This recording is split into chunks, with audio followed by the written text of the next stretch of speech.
Getting circulated nickel boxes to hunt for this nickel hunt and album fill series has been very difficult for the last 2 weeks, which is why it's been a few weeks since I posted a video. As a matter of fact, out of the last 8 nickel boxes I've picked up, 7 were uncirculated and unhuntable. That being said, I did find a circulated nickel box after I popped the top and noticed that they were circulated, so we will have an episode today. It's going to be episode 67, and it's going to be box 113 of the Series 1 hunt and box 13 of the Series 2 hunt. Hopefully, we get some goodies to add to the books.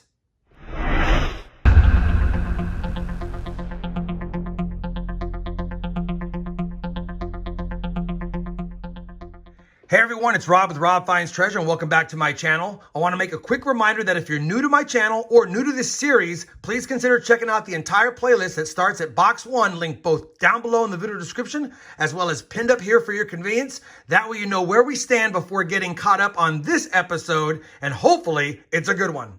Like I mentioned in the intro, the Series 1 book is only missing 1 nickel, that 1950D. We have 137 out of 138 finds through 112 boxes. The Series 2 albums are doing well with 123 out of 136 through only 12 boxes. So definitely making a lot of progress. Now, I'm not going to show the books before the hunt. It's only a 1-box hunt. And because it's only a 1-box hunt, I'm going to show every find from 1959 and back, including thorns, proofs, varieties, silver, buffaloes, and a V-nickel if we ever can find another one, which we haven't found for the first 112 boxes of this hunt and fill series. I'm going to go ahead and slide these out of the way. I'm going to show you that we do have circulated nickels, which is odd to see in my area. I didn't see any enders by just a quick peek at both sides of the top side, but I'm optimistic that there's going to be some good finds in there. Now, as another reminder, I get asked a lot, I do have coin hunting mats for all the denominations that I hunt. And in this episode, we're using nickel coin hunts because we're hunting nickels. If you'd like to check out the links to all my mats, I have those also pinned down below in the video description, as well as up here for your convenience. Let's get right on with it. I'm eagerly anticipating hunting a box of nickels. It's been way too long. Hopefully I see you soon and often for this hunt. I'll bring it back in with our first find. Roll number 3 is going to kick us off with our first 50s Jefferson nickel, a 1958 Denver on the board. Same roll. We've got a 1954 Denver. Roll number 5. Another 1958. Looks like it would have been a nice nickel if it didn't have the gunk on it, but it's another 58 Denver. Roll number 6. Box is kind of off to a hot start. We've got our first 40s Jefferson, 1946 Denver. Roll number 7.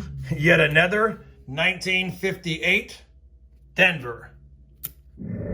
Roll number 13 has an interesting find. We have found a few of these lately, although I usually don't find them, but lately we've been finding them. This is a Panamanian coin, 1982. It's going to be a Panamanian 5 centésimos right there, Cinco Centésimos de Balboa. And instead of the Balboa warrior, they just have the 5 on the back. Still a cool obverse design, but wish they had the warrior on it as well. Either way, nice foreign find in the box after 13 rolls. Roll 14, second 40s nickel. This one is a 1940 Philadelphia. Same roll and yet another 1958.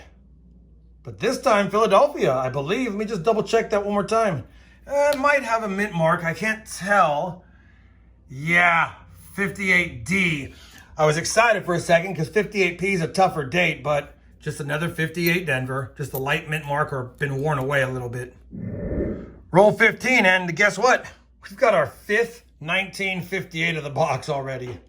And that's another 58D. Is that 5? Yeah, 5 58Ds through 15 rolls. Just cracked open roll 16, and in the back is a really nice shiny nickel, so I figured I'd expose it with you guys. It has an S mint mark.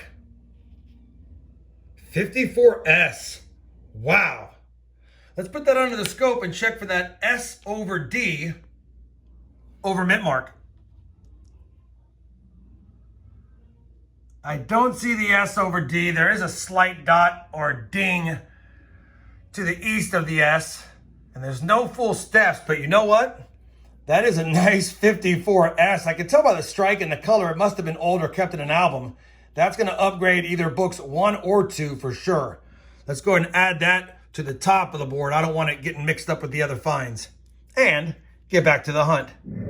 Roll number 17, another 40s Jefferson. And this one's going to be a pretty slick 1948 Denver. Roll number 20, another 1940 Jefferson. From Philly this time. Roll number 22, our 6th 1958 Denver Jefferson nickel.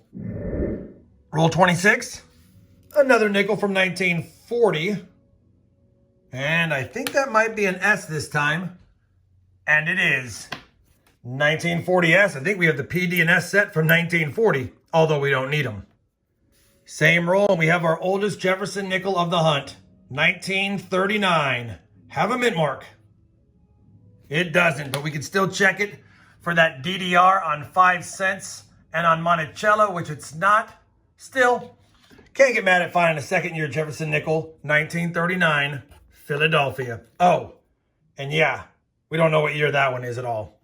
Roll number 29, our first nickel from 1953. And I think that's going to be a 53S. And it is. Don't think we need it, but we'll take it. Roll number 30, our first nickel from 1956. Minted in Philadelphia. Roll 36 is going to give us another nice nickel. Take a look at this one. 1955. It is a 55 Denver. Wish it was the Philly mint, but we'll check it for that D over S, and I don't see it. Either way, we have a 54S and a 55D, which are beauties from this box. Roll 37 had a 1941 ender. When I flipped it around, I saw it was a 41. It's a 41 Philadelphia. Same roll, and this time, a 1957 Philly. Roll number 40, and we have our first nickel from 1959. Usually I see a few of these in the box. 59 Denver. Roll 41, and I called it. Another 1959. Also Denver. Roll 42. He had another 1959. I guess they were mad, Denver, that we didn't find many in the box. Roll number 43. Another nickel from 1940. Philadelphia. Roll number 49 of the box, and guess what? We've got another 1959. Denver. Last roll of the box, roll 50. We have another foreign, and this time it's going to be a Canadian 1999 nickel. Well, that's going to wrap it up for box 113 of the series. And you know what? We didn't get a 50D yet again, but we got a couple of beauties that I'll show you in a second. 16 from the 50s, 7 from the 40s, 1 from the 30s, 24 older Jeffersons, plus we got 2 2009 Denvers. Don't always pull those out, but I'm going to start pulling them out again when I see them. And then we got 2 foreigns, a Panamanian coin and a Canadian coin, which I'll always take. The beauties are the main ones I'm excited about, 1954S and 1955D. Hopefully those upgrade one of the books. Speaking of the books, let me go ahead and compare the finds, and I'll bring you back with a look at any additions or upgrades if we have any. Well, we've compared the finds to the albums, and as expected, that 54S was definitely usable in the Series 1 book, but the 55D is already a brilliant example, so we didn't need to upgrade that one. So 1 upgrade, but no additions, Series 1. For Series 2, I'm actually pretty excited because I was able to upgrade 3, and I didn't keep track of all of them, I apologize, but we did upgrade that 55D that we found from this hunt, and this one, that was one of the 3 upgrades. And then, because I used the 54S in the Series 1 book, and we needed it for the Series 2 book, we had an addition. So 1 upgrade, 3 upgrades, and an addition. At this point, 137 out of 138 still need that 50D in episode 1 or series 1, and 124 now out of 136 through 13 boxes in the series 2 albums. Only 12 nickels away in this one, and of course one of them is the 50D again. Either way, that was a fun 1-box hunt. We didn't get silver, we didn't get any buffaloes, we didn't get anything really fancy schmancy as far as semi-key or key dates, but we got a couple of beauties which we used in the albums. Hopefully you guys enjoyed only this 1-box hunt today. If you did, I'd appreciate that thumbs up. And as always, everyone, happy hunting and thanks for watching.